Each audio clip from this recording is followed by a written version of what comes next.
नमस्कार, आप देख रहे हैं द पब्लिक वर्ल्ड। मैं सुभाष चौधरी हूँ। दिन भर की खास खबरों के साथ हाजिर हूँ। इससे पहले कि आज सुर्खियाँ शुरू करें, आपसे गुजारिश है कि अगर आपने अब तक हमारे चैनल द पब्लिक वर्ल्ड को सब्सक्राइब नहीं किया है, तो इसे ज़रूर सब्सक्राइब कर लें। आपकी मदद से हमें मजबूती मिलती है। तो चलिए शुरू करते हैं आज दिन भर की प्रमुख खबरों का सिलसिला।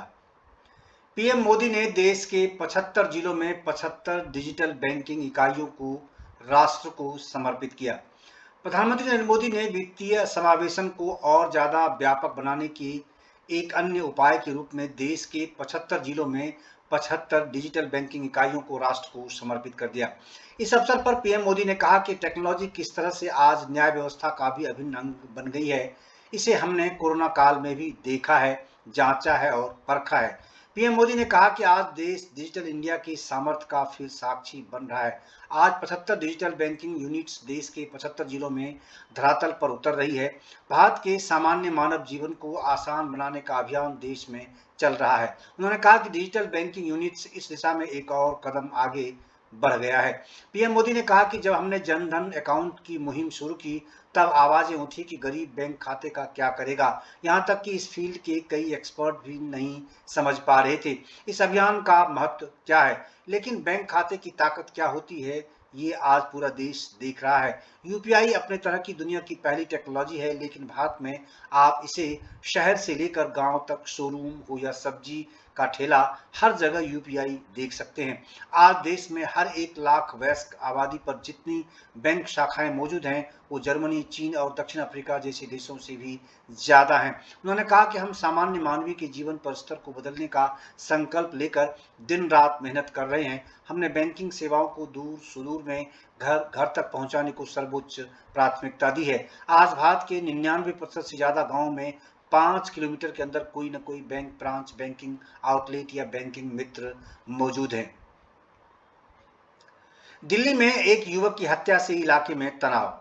दिल्ली के रंजीत नगर में दो समूहों के बीच हुई झड़प में एक व्यक्ति की मौत हो गई, जबकि उसके दो दोस्त गंभीर रूप से घायल हो गए। पुलिस ने रविवार को यह जानकारी दी। मृतक की पहचान नितेश के रूप में हुई है, जो बजरंग दल का कार्यकर्ता बताया जा रहा है। भाजपा नेता और सुप्रीम कोर्ट के वकील प्रशांत ओमोई ने ट्विटर पर आरोप लगाया कि नितेश की हत्या इसलिए की गई क्योंकि वह एक हिंदू और बजरंग दल का कार्यकर्ता था। हालांकि पुलिस ने उसके दावे को खारिज कर दिया और कहा कि यह दो समूहों के बीच की लड़ाई थी और इस मामले में कोई सांप्रदायिक एंगल नहीं है। पुलिस के एक वरिष्ठ अधिकारी ने बताया कि शुक्रवार को शादीपुर इलाके में दो गुटों में झड़प हो गई। अधिकारी ने बताया कि एक गुट में नितेश, आलोक और मोंटी थे, जबकि दूसरी तरफ 3 अन्य युवक थे। रंजीत नगर पुलिस स्टेशन के अधिकारी ने कहा कि बहस होने के बाद दोनों के बीच लड़ाई हो गई। नितेश और आलोक घटना में गंभीर रूप से घायल हो गए। शुरू में पीड़ितों ने पुलिस के सामने कोई बयान नहीं दिया। हमने आईपीसी की धारा 308 और 34 के तहत प्राथमिकी दर्ज की है। पुलिस ने टीम गठित कर जांच शुरू कर दी। इस बीच इलाज के दौरान घायल नितेश ने दम तोड़ दिया।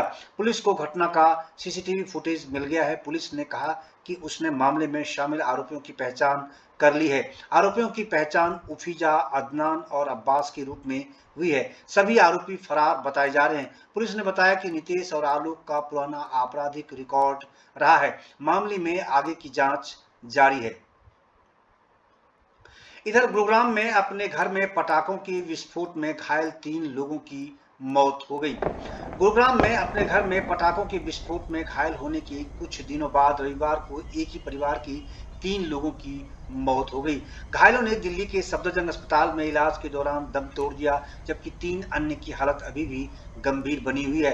12 अक्टूबर को नखरोला गांव स्थित एक घर में हुए विस्फोट में 6 लोग घायल हो गए थे। धमाका खेत की दौला थाने में जय भगवान नाम के शख्स के घर में हुआ, जहां अवैध रूप से भारी मात्रा में पटाखों का भंडारण किया गया था। मृतकों की पहचान जय भगवान 48, उनके बेटे मनीष 17 और बेटी छवि 11 वर्ष उम्र के रूप में हुई है। सभी पीड़ितों का 12 अक्टूबर से सफदरजंग अस्पताल में इलाज चल रहा था। अन्य 3 पीड़ित सतीश कुमार और उनके रिश्तेदार तनुज की हालत अभी भी गंभीर बनी हुई है। धमाका इतना जोरदार था कि घर की छत और दीवारें उड़ गई, जिससे पीड़ित फंस गए, जबकि आसपास के 2 से अधिक घरों में दरारें आ गई। दमकल कर्मी, पुलिस और फोरेंसिक टीम और नागरिक सुरक्षा के जवान मौके पर पहुंचे और पीड़ितों को बचाने की कोशिश की। घायलों को गुरुग्राम के सिविल अस्पताल ले जाया गया, जहां से उन्हें आगे के इलाज के लिए सफदरजंग अस्पताल रेफर कर दिया गया था। दिल्ली में पंच परमेश्वर सम्मेलन में केजरीवाल पर बरसे जेपी नड्डा। बीजेपी के राष्ट्रीय अध्यक्ष जेपी नड्डा ने कहा कि केजरीवाल सरकार ने दिल्ली में घोटाले पर घोटाला किया है। आज केजरीवाल सरकार घोटालों की सरकार बन गई है। लोकपाल बिल से लेकर आने वाली इस पार्टी की सरकार के घोटाले से तो भ्रष्ट से भ्रष्ट पार्टी भी शर्मा जाए। उन्होंने कहा कि केजरीवाल, तुमने दिल्ली को किया बेहाल, अब तुम्हें दिल्ली से जाना होगा, भाजपा को यहां आना होगा। उन्होंने कहा कि मोदी जी के नेतृत्व में देश में चौमुखी विकास हो रहा है। केजरीवाल सरकार दिल्ली के विकास कार्यों में बाधा डालने का काम करती रही है। जेपी नड्डा ने पार्टी की उपलब्धियों को गिनाया। इसके साथ ही उन्होंने कार्यकर्ताओं के सामने बीजेपी के इतिहास और उसकी विचारधारा की बात भी विस्तार से रखी। भाजपा अध्यक्ष ने कहा कि केजरीवाल की विज्ञापन आधारित नकली शिक्षा मॉडल की हकीकत यह है कि यहाँ नए स्कूल नहीं है, लाख के कमरे को 33 लाख का बताकर भ्रष्टाचार करते हैं। स्कूलों में प्रिंसिपल, वाइस प्रिंसिपल नहीं है। 70% स्कूलों में साइंस कॉमर्स की पढ़ाई नहीं है। उन्होंने जोर देते हुए कहा कि अब वक्त आ गया है कि हर दिल्ली वाले को सच की आवाज उठाने का, अपनी दिल्ली को शराब में डूबने से बचाने की कोशिश करनी चाहिए। श्री नड्डा ने कहा कि श्री नड्डा आज दिल्ली की रामलीला मैदान में पंच परमेश्वर सम्मेलन को संबोधित कर रहे थे। मंच से बीजेपी अध्यक्ष जेपी नड्डा ने विपक्षी पार्टियों पर भी निशाना साधा। उन्होंने कहा कि अब समाजवादी समाजवादी नहीं रहे, वामपंथी वामपंथी नहीं रहे और भारतीय राष्ट्रीय कांग्रेस कांग्रेस नहीं रही। यह केवल भाई बहन की पार्टी बनकर रह गई है। जेपी नड्डा ने कहा कि हमारी पार्टी 50 के दशक से जिस विचारधारा पर चली, आज भी उस पर कायम है। जेपी नड्डा ने कहा कि हमने कश्मीर से धारा 370 को खत्म कर दिया। उन्होंने कहा कि भाजपा की आज लोकसभा में 302 एमपी हैं, राज्यसभा में 92 एमपी हैं, देश में कुल 1395 विधायक हैं। देश के 18 राज्यों में एनडीए की सरकार है, जिसमें से 12 में पूर्ण बहुमत से भाजपा सरकार है। उन्होंने कहा कि यह उपलब्धि सेवा भाव, संतुलन, संयम, समन्वय, सकारात्मक सद्भावना और संवाद के आधार पर ही हासिल की गई है। देश में हिंदी भाषा थोपे जाने की आशंका पर फिर बवाल। तमिलनाडु के मुख्यमंत्री एमके स्टालिन ने संसदीय राजभाषा समिति की ओर से राष्ट्रपति द्रौपदी मुर्मू को सौंपी गई रिपोर्ट को लेकर हिंदी भाषा पर आपत्ति जताई है। उन्होंने प्रधानमंत्री नरेंद्र मोदी को एक पत्र लिखा है। उन्होंने अपने पत्र की कॉपी को ट्वीट भी किया है। उन्होंने ट्वीट में यहाँ तक लिखा है कि ऐसे प्रयास केंद्र और राज्य के संबंधों की भावना को खतरे में डालते हैं। उन्होंने कहा कि 8वीं अनुसूची में सभी भाषाओं को राजभाषा बनाए। तमिलनाडु के सीएम स्टालिन ने कहा कि मैं माननीय प्रधानमंत्री से अपील करता हूं कि हर संभव तरीके से हिंदी थोपने के केंद्र सरकार के आक्रामक प्रयासों के बाद गैर हिंदी भाषी राज्यों में उचित आशंका और असंतोष का जायजा लें। यह हमारे संविधान के संघीय सिद्धांतों के खिलाफ है। उन्होंने पत्र में लिखा है कि हिंदी थोपने के हाल के प्रयास अव्यावहारिक और चरित्र में विभाजनकारी हैं, जो कई मायनों में गैर हिंदी भाषी लोगों को बेहद नुकसानदेह स्थिति में डालते हैं। यह केवल तमिलनाडु ही नहीं बल्कि मातृभाषा का सम्मान और कद्र करने वाले किसी भी राज्य को स्वीकार्य नहीं होगा। केंद्रीय गृह मंत्री अमित शाह की अध्यक्षता वाली राजभाषा समिति ने पिछले महीने 9 सितंबर को रिपोर्ट का 11वां वॉल्यूम राष्ट्रपति द्रौपदी मुर्मू को सौंपा था। शाह और समिति के अन्य सदस्यों की ओर से राष्ट्रपति मुर्मू को सौंपी गई रिपोर्ट का कंटेंट सार्वजनिक तो नहीं है, लेकिन तमिलनाडु और केरल के मुख्यमंत्रियों ने इसे लेकर आपत्ति जता दी है। कुपोषण में भारत की गंभीर स्थिति पर बोले Rahul Gandhi. Global hunger index 2022 में भारत की गंभीर स्थिति को लेकर कांग्रेस सांसद राहुल गांधी ने पीएम मोदी पर तीखा हमला बोला है। राहुल गांधी ने ट्वीट पर लिखा कि भूख और कुपोषण में भारत 121 देशों में 107वें स्थान पर। अब प्रधानमंत्री और उनके मंत्री कहेंगे कि भारत में भूखमरी नहीं बढ़ रही है, बल्कि दूसरे देशों में लोगों को भूख ही नहीं लग रही है। राहुल गांधी ने आगे लिखा है कि आरएसएस, बीजेपी कब तक असलियत से अपना मुंह मोड़ते रहेंगे और जनता को गुमराह करते रहेंगे। भारत को कमजोर करने का काम कब तक करेगी। राहुल गांधी के साथ साथ पार्टी के वरिष्ठ नेता मल्लिकार्जुन खड़गे, पी चिदम्बरम समेत अन्य कांग्रेसी नेताओं ने भी सरकार पर निशाना साधा है। कांग्रेस अध्यक्ष चुनाव के उम्मीदवार मल्लिकार्जुन खड़गे ने सवाल किया कि मोदी जी क्या कोई और बहाना बच गया है। उन्होंने कहा, भूख सूचकांक में भारत फिर नीचे की ओर फिसल गया। जिन तथ्यों के कारण ये स्थिति पैदा हुई है, बीजेपी उन्हें छिपाने का प्रयास कर रही है। आयरलैंड और जर्मनी के गैर सरकारी संगठनों कंसर्न वाइल्ड और वेस्ट वेल्ट हंगर हिल्फ ने शनिवार 15 अक्टूबर को 121 देशों की ग्लोबल हंगर रिपोर्ट जारी की है। इस लिस्ट में भारत 107 में पायदान पर है। भारत के मुकाबले पड़ोसी देश श्रीलंका 64वें, पाकिस्तान 99, बांग्लादेश 84वें और नेपाल 81वें कहीं बेहतर स्थिति में है। एशिया में भारत से पीछे केवल अफगानिस्तान ही है और वह 109वें नंबर पर खड़ा है। दिल्ली के उप मुख्यमंत्री मनीष सिसोदिया को सीबीआई ने किया तलब। आबकारी घोटाला मामले में सीबीआई ने दिल्ली की उप मुख्यमंत्री मनीष सिसोदिया को सोमवार को 11 बजे पूछताछ के लिए तलब किया है। समन मिलने के बाद मनीष सिसोदिया ने ट्वीट किया। उन्होंने ट्वीट कर कहा कि उनके घर पर 14 घंटे सीबीआई की रेड कराई गई लेकिन कुछ नहीं निकला। उन्होंने कहा कि उनके लॉकर की तलाशी ली, उसमें भी कुछ नहीं निकला। उनके गांव में भी उन्हें कुछ नहीं मिला है। मनीष सिसोदिया ने कहा कि अब सीबीआई ने उन्हें कल यानी 17 अक्टूबर को सीबीआई मुख्यालय बुलाया है। उनका कहना है कि वह मुख्यालय जाएंगे और पूरा सहयोग करेंगे। बता दें कि इससे पहले सिसोदिया के घर पर सीबीआई ने छापा भी मारा था। मनीष सिसोदिया से पूछताछ के लिए सीबीआई ने सवालों की लिस्ट भी तैयार कर ली है, ऐसा सूत्र बताते हैं। मनीष सिसोदिया को एक्साइज पॉलिसी केस में सीबीआई ने समन किया है। दिल्ली के शराब नीति मामले में प्रवर्तन निदेशालय ने हाल ही में सिसोदिया के करीबी समीर महेंद्र को गिरफ्तार किया था। यह इस मामले की पहली गिरफ्तारी थी। धन शोधन का यह मामला केंद्रीय अन्वेषण ब्यूरो यानी सीबीआई की ओर से दर्ज की गई उस एफआईआर से संबंधित है जिसमें दिल्ली के उप मुख्यमंत्री मनीष सिसोदिया और अन्य को आरोपी बनाया गया है। रोजर बिन्नी का बीसीसीआई अध्यक्ष बनने का रास्ता साफ। पूर्व क्रिकेटर रोजर बिन्नी का बीसीसीआई अध्यक्ष बनने का रास्ता साफ हो गया है। उनके नामांकन के खिलाफ उठी आपत्ति को बीसीसीआई चुनाव अधिकारी एके ज्योति ने खारिज कर दिया है। बता दें कि रोजर बिन्नी बीसीसीआई अध्यक्ष पद के लिए अकेले उम्मीदवार हैं। नए बीसीसीआई अध्यक्ष का आधिकारिक तौर पर 18 अक्टूबर को ऐलान होना है। कर्नाटक स्टेट क्रिकेट एसोसिएशन के सदस्य एएम राम मूर्ति और एन श्रीपाठी ने एसोसिएशन की मैनेजिंग कमेटी की ओर से बीसीसीआई इलेक्शन में दावेदारों को नामित नियुक्त करने की योग्यता पर सवाल उठाया था।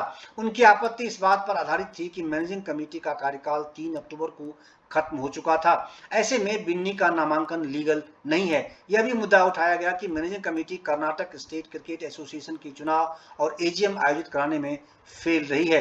चुनाव अधिकारी एके ज्योति ने इस आपत्ति को खारिज करते हुए कहा कि केएससीए यानी कर्नाटक स्टेट क्रिकेट एसोसिएशन के साथ सत्यापन पर यह पाया गया कि एसोसिएशन ने 12 सितंबर 2022 और 14 सितंबर 2022 को लेटर्स के माध्यम से 31 दिसंबर 2022 तक एजीएम और चुनाव आयोजित करने की अनुमति के लिए सोसाइटी के जिला रजिस्ट्रार कार्यालय में आवेदन दिया था। सोसाइटी के जिला रजिस्ट्रार के कार्यालय ने अपने पत्र दिनांक 19 सितंबर 2022 के माध्यम से कर्नाटक स्टेट क्रिकेट एसोसिएशन को 31 दिसंबर 2022 तक एजीएम और चुनाव आयोजित करने की अनुमति दी है। इसके साथ ही रोजर बिन्नी को नामित करने के लिए कर्नाटक स्टेट क्रिकेट एसोसिएशन की ओर से दाखिल नामांकन आवेदन सभी पहलुओं में पूर्ण पाया गया है। ऐसे में सभी आपत्तियां खारिज की जाती हैं। अब माना जा रहा है कि रोजर बिन्नी ही बीसीसीआई के अगले अध्यक्ष होंगे। पंजाब विजिलेंस के एआईजी को रिश्वत देने के आरोप में पंजाब के पूर्व मंत्री गिरफ्तार। पंजाब विजिलेंस के एआईजी को रिश्वत देने के आरोप में पंजाब के पूर्व मंत्री सुंदर श्याम अरोड़ा को गिरफ्तार किया गया है। आय से अधिक संपत्ति के मामले में विजिलेंस अधिकारी को 1 करोड़ रुपए की पेशकश की गई थी। 50 लाख रुपए एडवांस लेकर चंडीगढ़ पहुंचे जहां उन्हें गिरफ्तार कर लिया गया। अरोड़ा पहले कांग्रेस में थे और कैप्टन अमरिंदर सिंह के सीएम रहते मंत्री रहे। कैप्टन को हटाने के बाद कुछ दिन पहले उन्होंने कांग्रेस छोड़ा और भाजपा ज्वाइन कर ली। विजिलेंस ब्यूरो पंजाब ने पूर्व मंत्री सुंदर श्याम अरोड़ा को ब्यूरो के एक सहायक महानिरीक्षक को 50 लाख रुपए की रिश्वत देने के आरोप हैं। विजिलेंस ब्यूरो के मुख्य निदेशक वरिंदर कुमार ने बताया कि इस संबंध में पूर्व मंत्री के खिलाफ मनमोहन कुमार के बयान पर भ्रष्टाचार निवारण अधिनियम की धारा 8 के तहत एफआईआर 15 अक्टूबर को दर्ज की गई है। मुख्य निदेशक ने बताया कि एआईजी मनमोहन कुमार ने शिकायत की है कि अरोड़ा ने उनसे 14 अक्टूबर को मुलाकात की और उनके खिलाफ दर्ज सतर्कता जांच में पक्ष लेने के लिए उन्हें 1 करोड़ रुपए की पेशकश की। पूर्व मंत्री ने अगले दिन 15 अक्टूबर को 50 लाख रुपए और बाद की तारीख में शेष राशि का भुगतान करने की पेशकश की है। इस मामले में अरोड़ा को गिरफ्तार किया गया है। उसके पास से 50 लाख रुपए बरामद किए गए हैं। गिरफ्तारी के बाद विजिलेंस की एक टीम रात लगभग 11 बजे उनकी होशियारपुर स्थित घर पहुंची जहां लगभग 2.5 घंटे तक घर की तलाशी की गई। ससुराल सिमर का fame TV actress Vaishali Thakkar ने फांसी लगा ली। ससुराल सिमर का और ये रिश्ता क्या कहलाता है में अपनी भूमिकाओं के लिए जानी जाने वाली 26 वर्षीय टीवी अभिनेत्री वैशाली ठक्कर मध्य प्रदेश के इंदौर में अपने घर पर मृत पाई गई है। पुलिस की तरफ से संदेह जताया गया है कि अभिनेत्री ने आत्महत्या की है। उनके घर से एक सुसाइड नोट भी बरामद हुआ है। गौरतलब है कि वैशाली ठक्कर अपने पिता और भाई के साथ इंदौर में रहती थी। वैशाली ठक्कर ने 2015 में शो ये रिश्ता क्या कहलाता है से एक्टिंग में डेब्यू किया था। उन्हें हाल ही में रक्षाबंधन फिल्म में देखा गया था, जिसमें उन्होंने big boss fame Nishant Malkani के साथ अभिनय किया था। वैशाली ठक्कर मूल रूप से उज्जैन के महिदपुर की रहने वाली थी। टीवी धारावाहिकों में अभिनय के साथ साथ वह रियलिटी शो बिग बॉस में भी प्रतिभागी रह चुकी थी। वो पिछले 1 साल से इंदौर के तेजाजी नगर थाना क्षेत्र के साई बाग कॉलोनी में रहती थी। वैशाली ठक्कर के पिता का अपना व्यवसाय था और उनके छोटे भाई भी व्यवसाय से ही जुड़े हैं। रविवार सुबह जब वैशाली ठक्कर अपने कमरे से बाहर नहीं आई तो उसके पिता उसके कमरे में गए, जहां उसे फंदे से लटका पाया गया। ताइवान पर भी कब्जा करना चाहते हैं चीन के राष्ट्रपति शी जिनपिंग। चीन के राष्ट्रपति शी जिनपिंग ने रविवार को कम्युनिस्ट पार्टी की 5 साल में होने वाली पार्टी कांग्रेस की शुरुआत की। बीजिंग के ग्रेट हॉल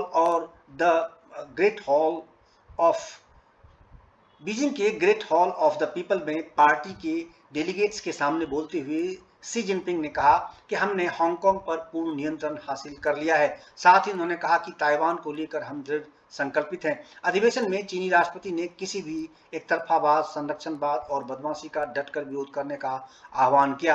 उन्होंने कहा कि हम एक नए प्रकार के अंतर्राष्ट्रीय संबंध के निर्माण को बढ़ावा दे रहे हैं, जो कि वैश्विक शासन प्रणाली में सुधार और निर्माण में सक्रिय भूमिका निभाएंगे। उन्होंने कहा कि आने वाले दिनों में चीनी मार्क्सवाद का एक नया क्षेत्र खोलना है। उन्होंने कहा चीन ने ताइवान के अलगाववाद के खिलाफ एक बड़ा संघर्ष किया है और क्षेत्रीय अखंडता का विरोध करने के लिए हम दृढ़ और सक्षम हैं। चीन के राष्ट्रपति ने कहा कि हांगकांग की स्थिति ने अराजकता से शासन का परिवर्तन हासिल कर लिया है। माना जा रहा है कि 69 वर्षीय शी जिनपिंग के लिए सब कुछ निर्धारित प्लान के अनुसार हो रहा है। माओ से तुंग के बाद से चीन के सबसे शक्तिशाली नेता के रूप में अपनी स्थिति मजबूत करते हुए सप्ताह भर की बैठक के बाद पार्टी के महासचिव के रूप में शी जिनपिंग पर पुनः मुहर लगाई जाएगी।